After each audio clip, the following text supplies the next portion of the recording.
that she likes you? Yes. You like her? Okay. Okay, yes. Sure, yeah.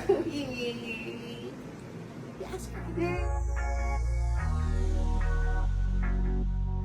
Hey, I'm 19. Happy But birthday, your real birthday Bimbi. is 4 p.m. Yes, but I just wanted to kiss you on my Bimbi, happy birthday. birthday. I love you, Mama. Yeah. Ngayon nga ang ika-19th birthday ni Bim Aquino ay masayang ibinahagi ni Chris Aquino sa publiko na mayroon na ngang nagugustuhan ang kanyang anak na si Bimbi. Mayroon na nga itong special someone. At ayon naman nga sa caption ni Chris Aquino sa kanyang ibinahaging video ay masaya naman nga itong si Chris Aquino para sa kanyang bunsong anak. At ngayon nga ay talaga namang binatang-binata na itong si Bimbi dahil mayroon na nga itong girlfriend.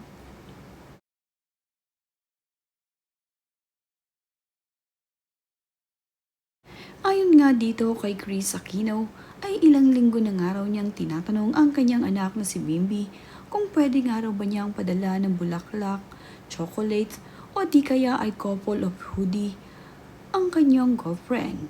Ngunit ayon nga dito kay Bimbi ay chill lamang daw itong si Mama dahil alam naman daw nito na galing dito kay Chris at hindi sa kanya ang mga ibibigay niya. Kaya naman, ang sabi nga nitong si Bimbi ay chill ka lang Mama. Masyado mo naman siyang ina-overwhelm. Approve naman nga dito kay Chris Aquino ang girlfriend nitong si Bimbi. At ka-video call nga niya ito habang siya ay nagpasabi dito sa kanyang Mommy Chris. Bim, happy birthday. I love you. Love me. Isa nga sa pinakamasaya sa pagkakaroon ng girlfriend ni Bim Aquino ay ang kanyang Kuya Diyos. Na sa wakas nga ay magkakaroon na rin ng babae sa kanilang pamilya bukod sa kanilang Mommy Chris. Happy birthday, Bim. Hey, Thank you, Doc. you're gonna have a girlfriend now. Thank you. Yay!